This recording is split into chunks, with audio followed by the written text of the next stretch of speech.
Hello, in today's video, I'm sharing empties, fails, and faves. I do this roundup every couple of months of all the mature beauty that I've emptied and loved, emptied and maybe not loved so much, and things that I didn't even finish up because they were complete fails. So if you like this type of video, welcome to the Beyond 50 Skin community. My name is Cindy. I'm a licensed cosmetologist and retired occupational therapist who loves to review skincare, hair care, and a little bit of makeup.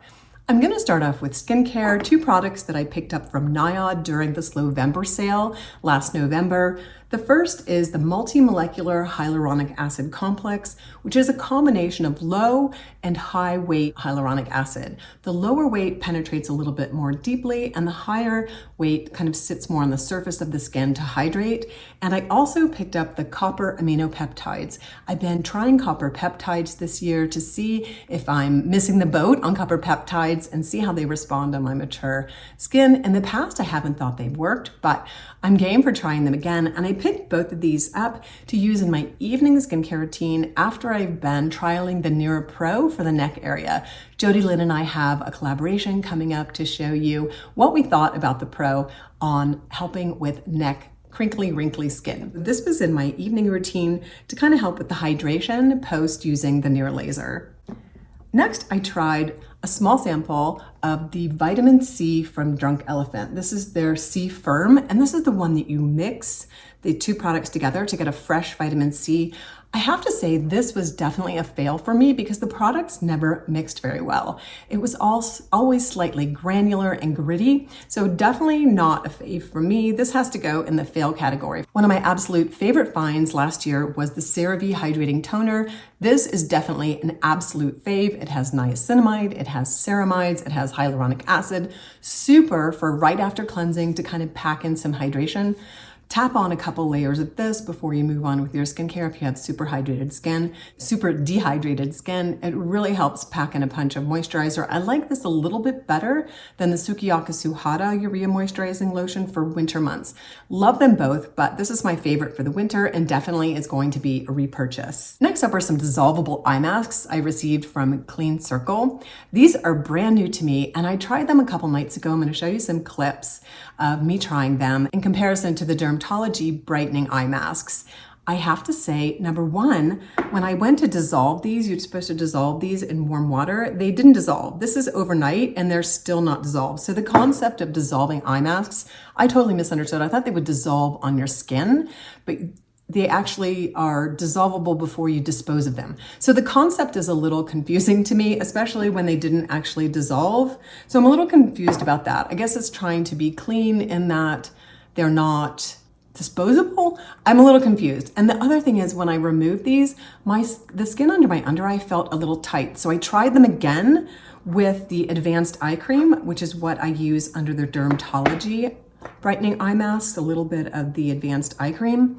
And they were a little bit better, but still this combination is a winner for me. I did not have great luck with these, so unfortunately the Clean Circle dissolvable eye masks are going to be a fail. Next is one of my absolute favorite lip products that I found in 2023. This is the Kissu by Tatcha. I love this lip product. I cleaned it out, it lasts forever. It's similar to the Laneige lip mask, but I find this a little bit more plumping. I prefer it for the daytime because I can pair it with a lipstick over top or sometimes even a lip gloss over top. So I do this as part of my skincare routine.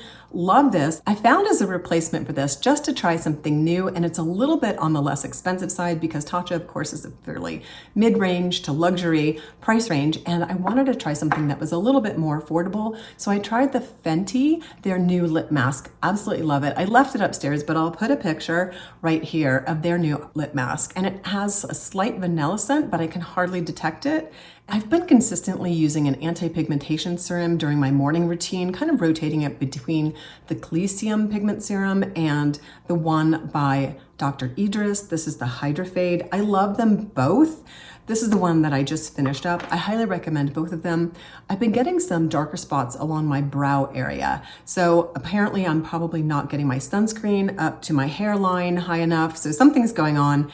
And to be perfectly honest, I've jumped back into my rotation of hydroquinone in my evening routine. So just to let you know that I am using a prescription along with my daytime topicals. Another product from Dr. Idris that I absolutely love is the Depuffer. It's great for under eye puffies, but I use it mostly for flushing. It definitely diminishes the heat in my skin and the redness in my skin when I apply this if I'm just getting a little hot flush. So this is one of my absolute favorites, and I already have a backup. As far as sunscreens, I finished up 2 sunscreens, one from Dermatology. This is their broad spectrum SPF 45. Love this. It's untinted. I love an untinted sunscreen these days.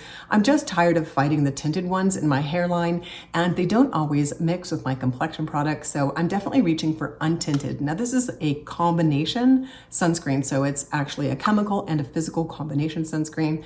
It's been on my absolute fave sunscreen list for quite a while. Another sunscreen I finished up is the one by Clinique. This is their Pep Start. I think they might be reformulating this again. I have used this for years. It's a mineral sunscreen. It does have a slight peachy, oh, there's a little bit left. I'm gonna throw this in my purse just to have on hand for a little bit left. It's a slightly peachy tone. So I absolutely love this. It dries down with no tint for me, and it's a gorgeous mineral sunscreen. I am on the hunt for some more mineral sunscreens to share with you guys, and that'll be in an upcoming video pretty soon. I've purchased like 5 or 6 different sunscreens to share with you. And also be on the lookout for the Sephora Sun Safety Kit. I'm gonna be reviewing that if I can pick it up.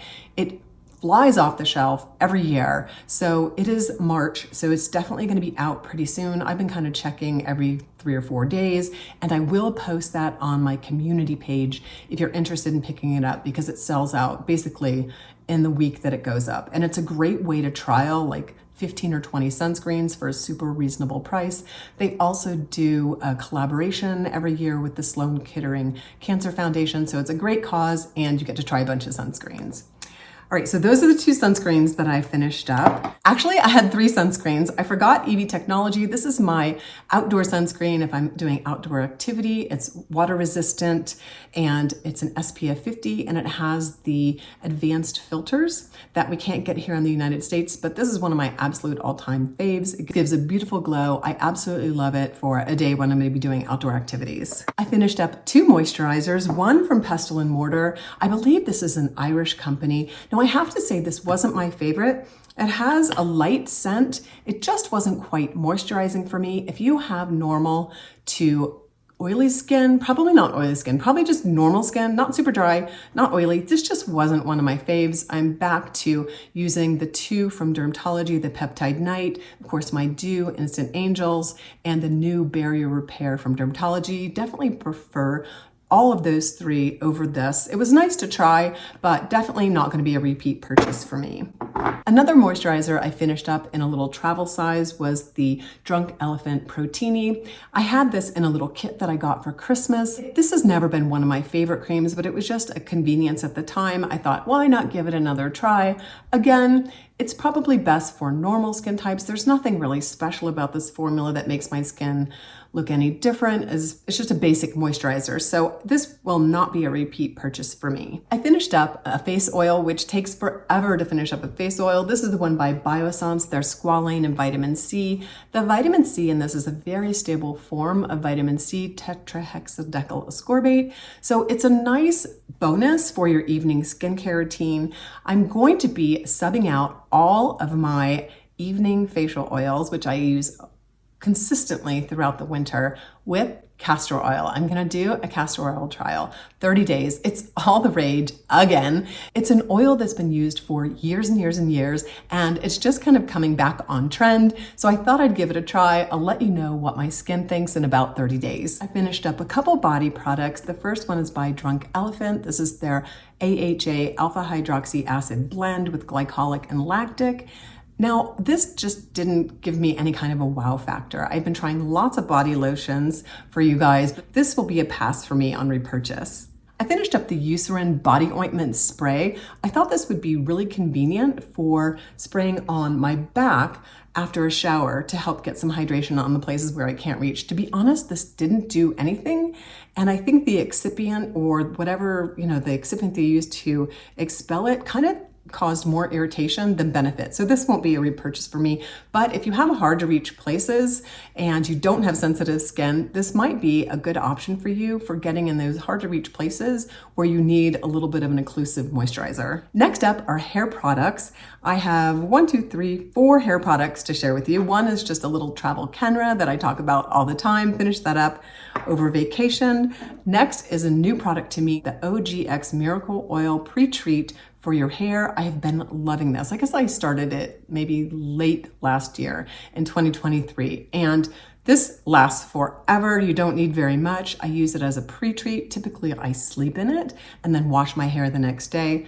Absolutely love this for giving body and shine to my hair. This is the first year I've ever used a pre-treat oil in my hair. And I picked up as a replacement for the Coconut Miracle Oil, their new Argan their Morocco oil. This is the penetrating oil. This is the one, they have an extra penetrating oil. This is the one for all hair types, not the extra penetrating. I actually like this better. And you might be worried because this is a yellow, looks like a yellow oil. It's actually clear. So you're not going to stain any of your blonde hair or your gray hair yellow by using this. I actually prefer this over this. I prefer the scent over this, very light, kind of light floral scent, and this is kind of heavy on the coconut. Neither one of them linger once you've washed your hair at all. But this one I think worked a little bit better for my hair type. I also finished a dry texture spray. This is by Kenra. Love this. This is what I used to style my hair this morning. It is the only product that I used this morning except a little bit of the Kenra hairspray to style. I did my hair wash last night, used the penetrating oil, and then I tried a new product that I'm testing for you guys called Empties for bond repair treatment. So I did the oil treatment, then I added 10 minutes before my shower, the Empties, and then all I did was style it with the texture spray and a little bit of the Kenra volume spray to kind of keep things in place because it's snowing today. I'm absolutely repurchasing all of these hair products. Love them all.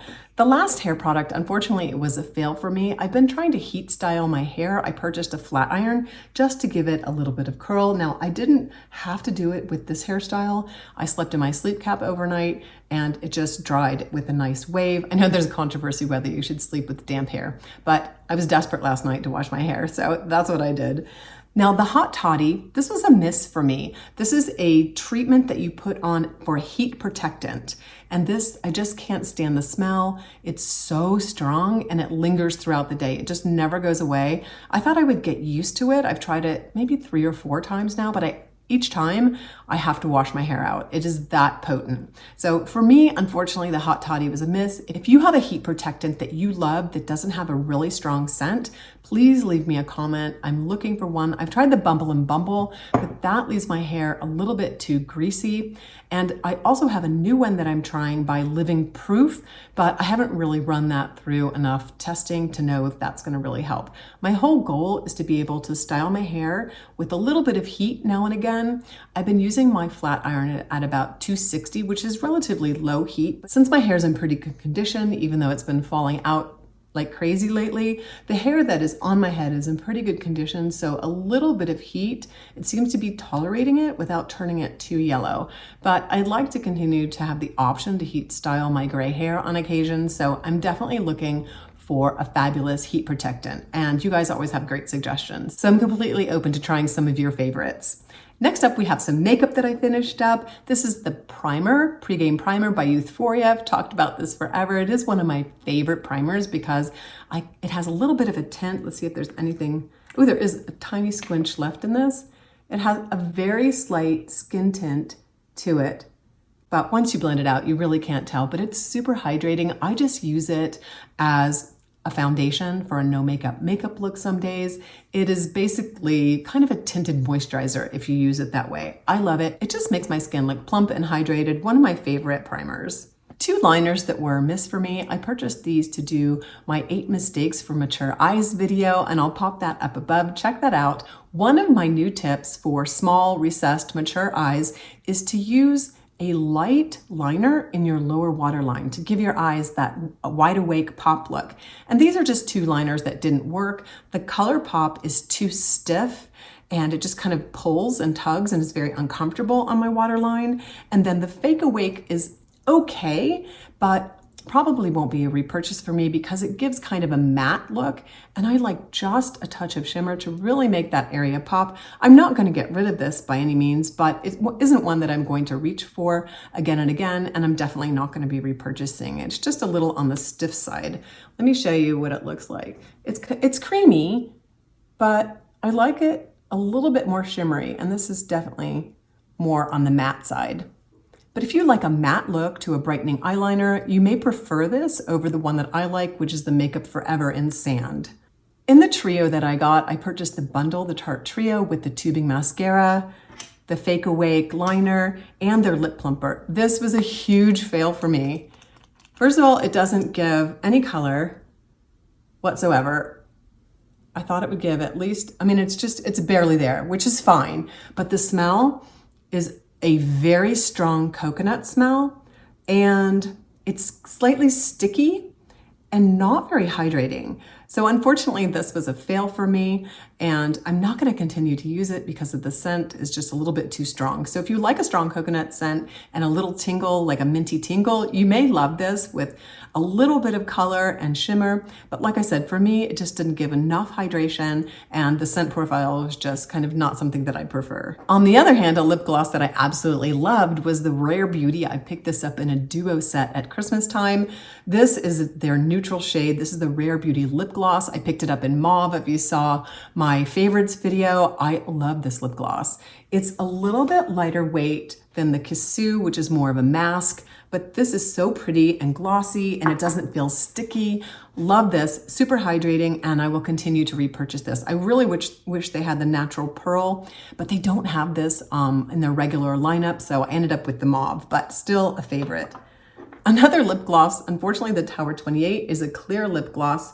It's so thin and not hydrating. It's basically nothing on the lips, doesn't hydrate, not a repurchase at all. I did use it up, I had it floating around in my purse, so I used it up, but definitely won't be a repurchase for me. I like a lip gloss that looks pretty and is also hydrating.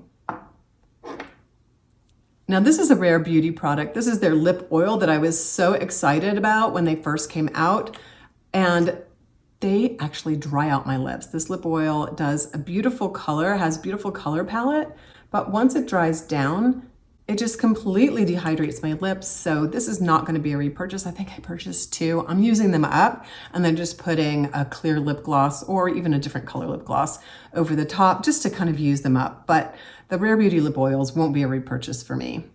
I went through Lumify. These are the eye drops that I use to brighten my eyes. I was going through a bottle of those every couple of months. Tower 28. Now this is a bit of a disappointment. My latest tube, I can maybe get a few more uses out of this, but it dried out so quickly. So I'm a little disappointed in this because compared to the Benefits, the lash primer that I use, which lasts forever, this maybe lasted a month, which is not very long for a mascara to dry out. And you can see on the brush, it's kind of getting clumpy.